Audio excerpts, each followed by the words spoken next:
Leo, I'm here to do your weekly reading.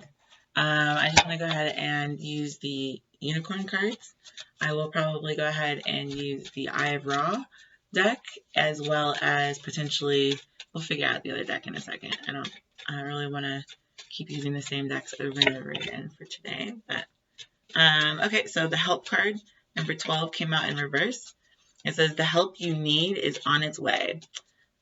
So keep watching for it. That's what it says. It's pretty awesome. It's in reverse though, so it might mean that you don't need that much help at the moment. We'll see what else comes out. Oh, okay. Number 16, invisibility, came out in reverse. Take off your cloak of invisibility and let your light be seen. So it looks like you don't really need any help with wearing or removing your invisibility cloak. It looks like you've got that more or less covered. And then birth, number 2 in the upright. Be receptive to a new idea, child, or situation. So we've got the help in reverse. So this is a picture of this man kind of holding his head like, oh my gosh, what is going on? And these unicorns are coming flying in to help him. He can't get across the river. So you might be feeling like you were stuck or in a situation where you couldn't get out. It says take off your invisibility cloak and let your light be seen. That's number 16, and it also came out in the reverse. So rather than being invisible, it looks like you already have asked for help, or potentially that help has already come to assist you. And then birth is here as well. Be receptive to a new idea, child, or situation. So whatever this is, and I think, Leo, this could also mean not just a child or a situation. It could be like maybe you've just started reading a new book, or maybe you just started a new project of some type. I mean, this could be a lot of different things, but definitely it looks like you're not at a loss here. You're definitely on top of whatever is going to happen, and you're not feeling like you're invisible. You might feel like you're front and center at the moment, and that you're ready to move on to this next chapter, whatever that might be. So let me grab these cards here. The Amun-Ra deck, and see what we can get.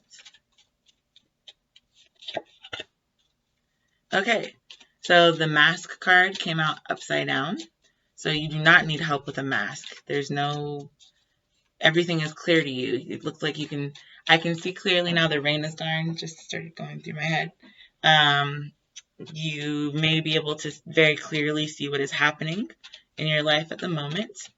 And let's see what else comes out.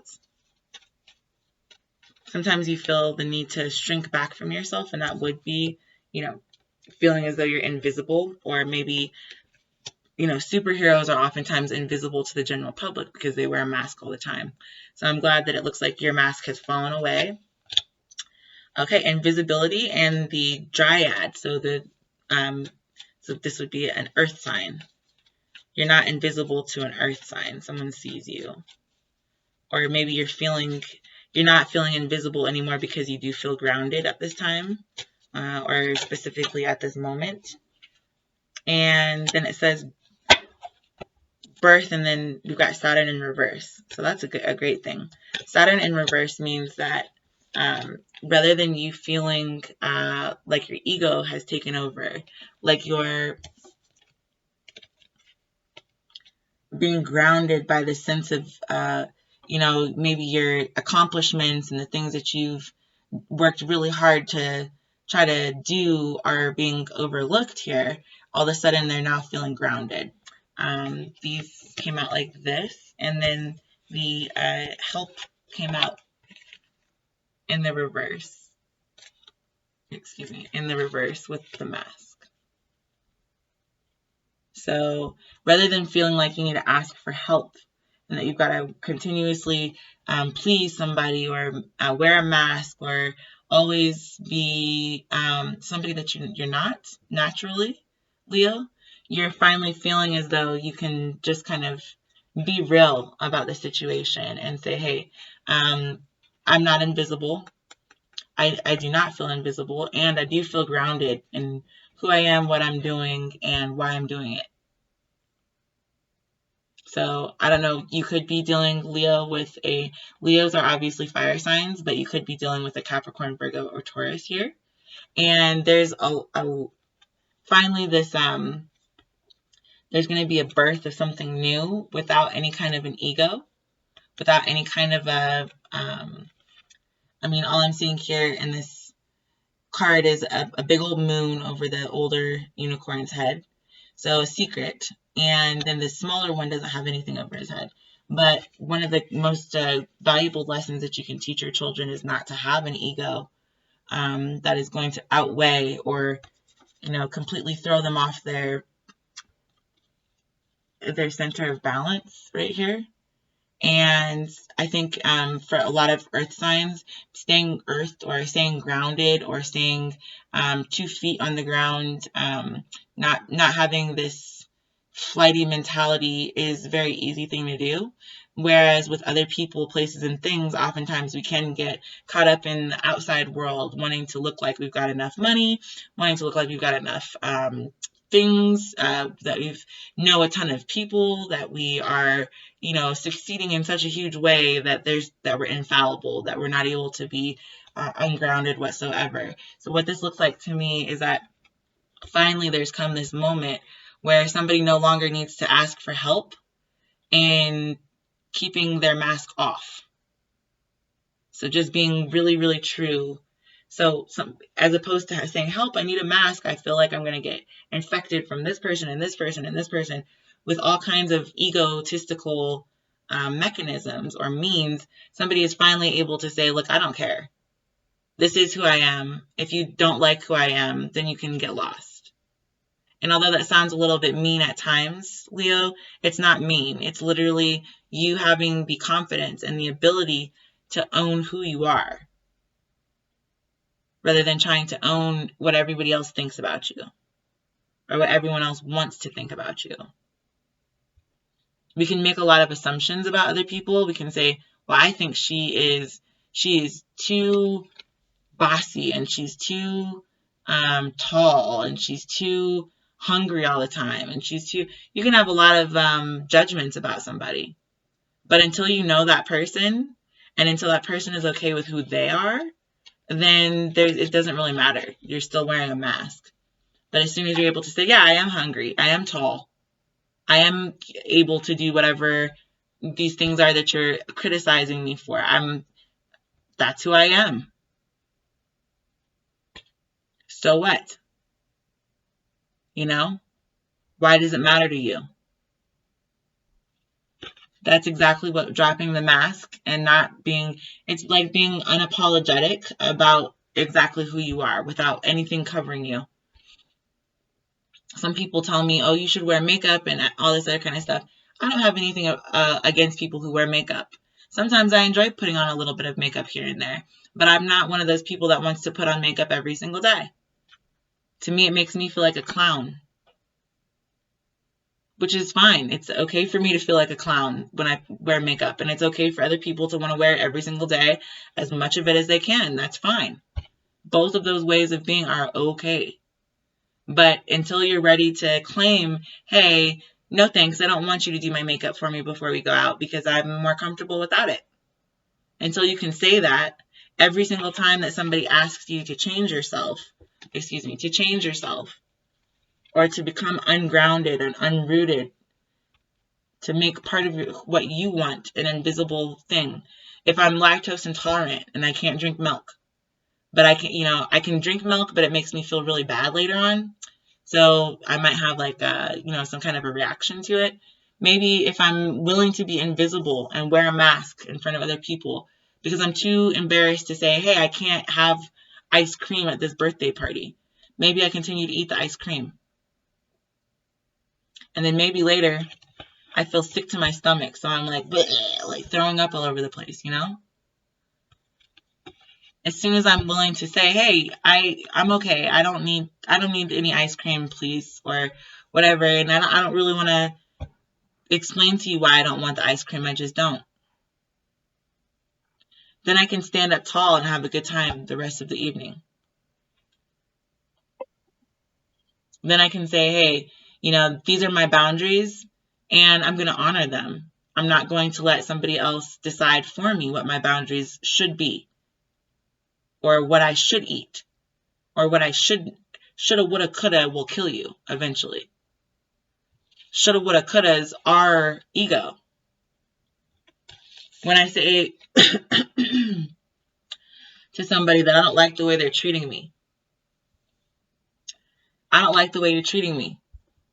I've always been nice to you. I've always helped you carry groceries and, you know, do whatever it is that you need to do to make your life happier and easier place to be. And then every single time that I'm trying to be happy, or every single time that I'm trying to mind my own business and do what I want to do, and, you know, if I'm in a bad mood and I just don't feel like talking, then you're telling me that I'm being egotistical and self-centered.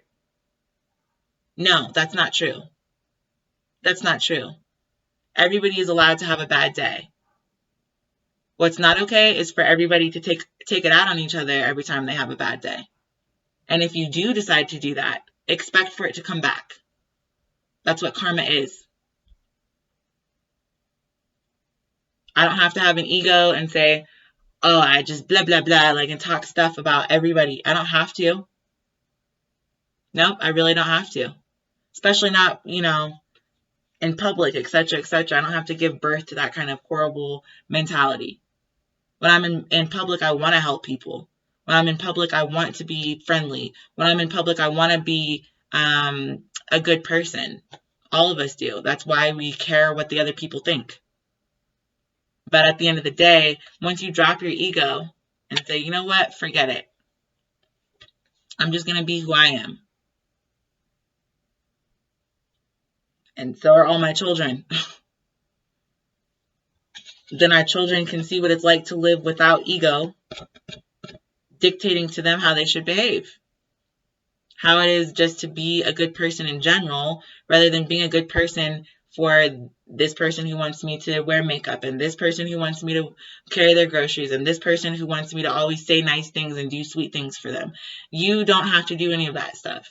If someone wants to talk badly about you, or if someone wants to treat you badly, then you don't have to participate with them at all. And believe it or not, that is dropping your ego. I don't have to respond to you. Nobody told me that I'm getting paid to talk to people who are mean to me. Nobody told me that it keeps me grounded to continue to put up with abuse time and time again. Nobody told me that I would get paid for wearing a mask and pretending like you're the best thing that ever happened in my life, because you're not. You know how this goes, Leo. Somebody can think they're the best thing in your life, and they're not. Quite plain and simply. It's more fun and more kind, and the world is such a more accepting and lovely place to be when people are just open with each other and say, you know what, I really enjoy your presence here. I really appreciate you complimenting me that one day that I was feeling really bad. Or I really appreciate you seeing that I was struggling with my groceries and carrying them for me. Okay? That's a much more accepting, wholesome, and healthy place to live.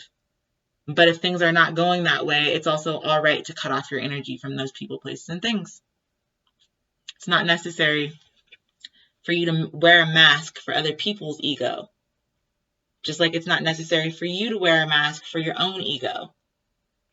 Your ego is what tells you, hey, I'm a good enough person that I don't need to be treated like crap. You know, or that I don't need to be talked to in a certain way by other people in order to make them feel happy, and then I feel like crap for the rest of the day. That's all a trade-off, and it's not one that's easy to come by. It's something that we're all learning how to do for most of our lives. But the earlier that you learn it, the better off you will be long term. I'm going to get some animal cards to help us with figuring out the next steps in this. What we can say or do to go ahead and build positivity off of all of these things. The goat came out first for the mask.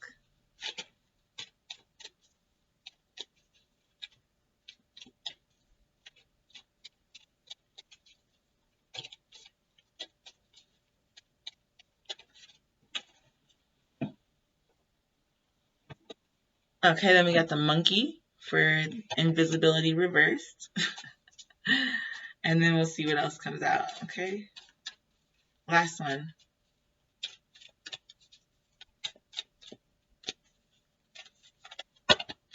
Oops, that was a lot.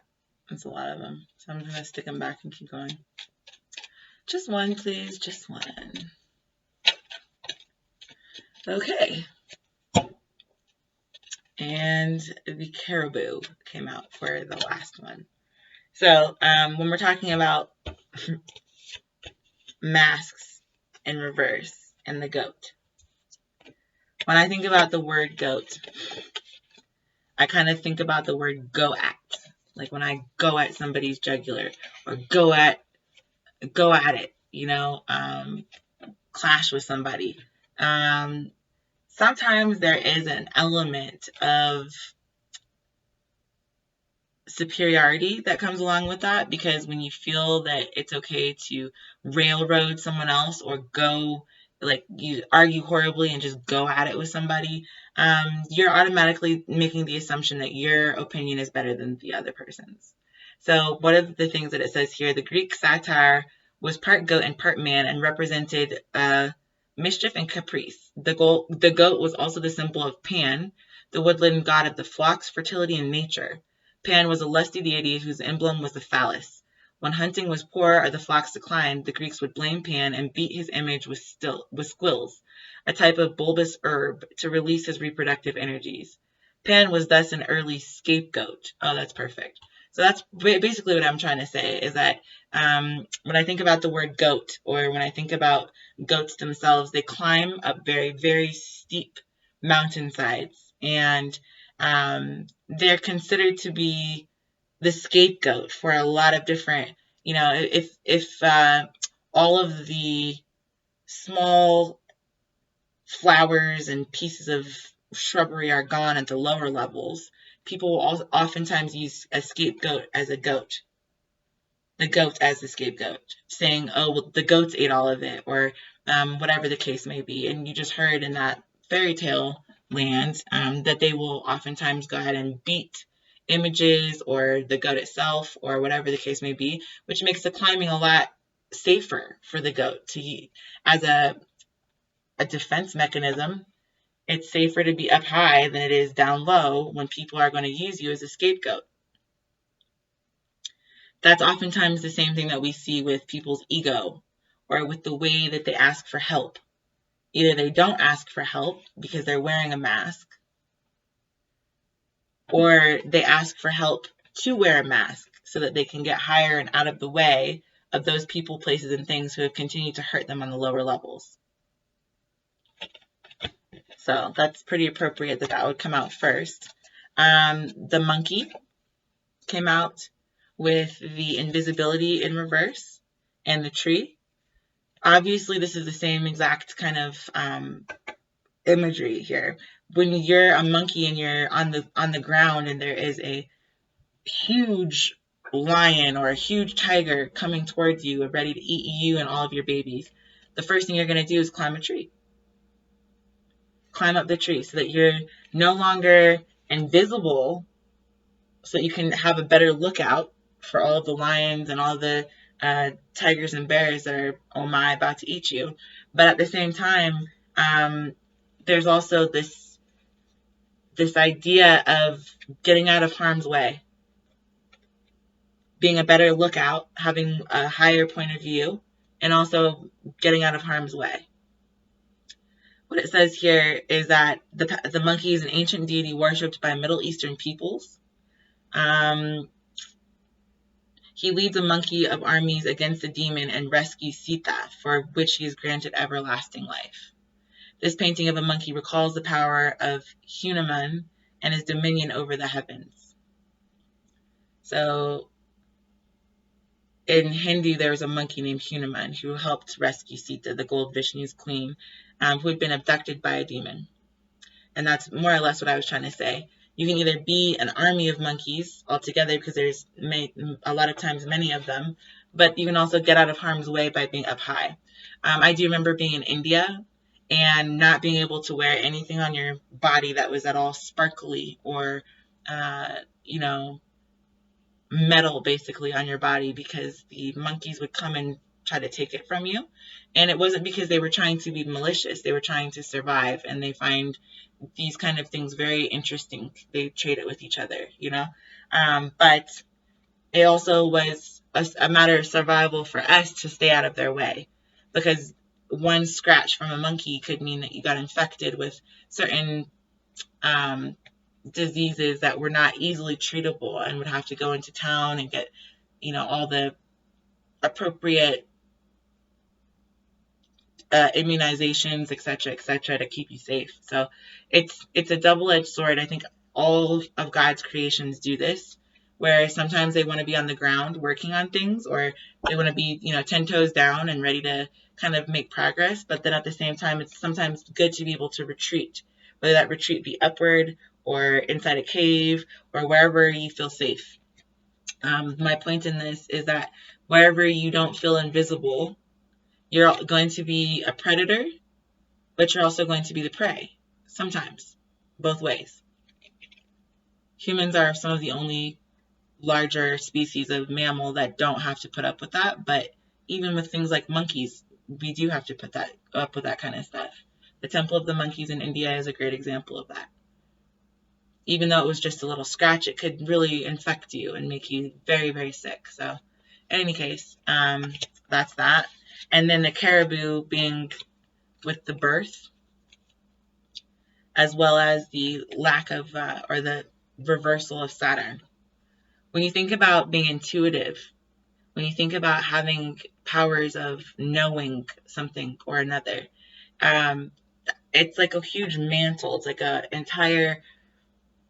it's like a princess's crown is here, or prince's crown, or the queen and king, you know, they wear a mantle on their head that contains so many different bloodlines represented by it, has so many different types of jewel, has so many different types of privileged essence upon their head.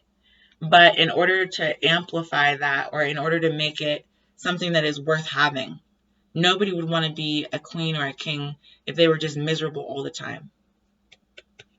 So they've got to reverse their own Saturn cycle. They've got to be able to say, hey, let me help the human people who are not actually royalty. Let me help the human people who are actually on the street experiencing homelessness. Let me help the human people who are not yet born.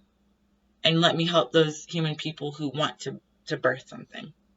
So I think there's always going to be a trade-off between large and small, between invisibility and ability and non-visibility. And I think it's our responsibility to continue to ask for help when we need it, but also continue to offer help when we can. So thanks a lot, Leo.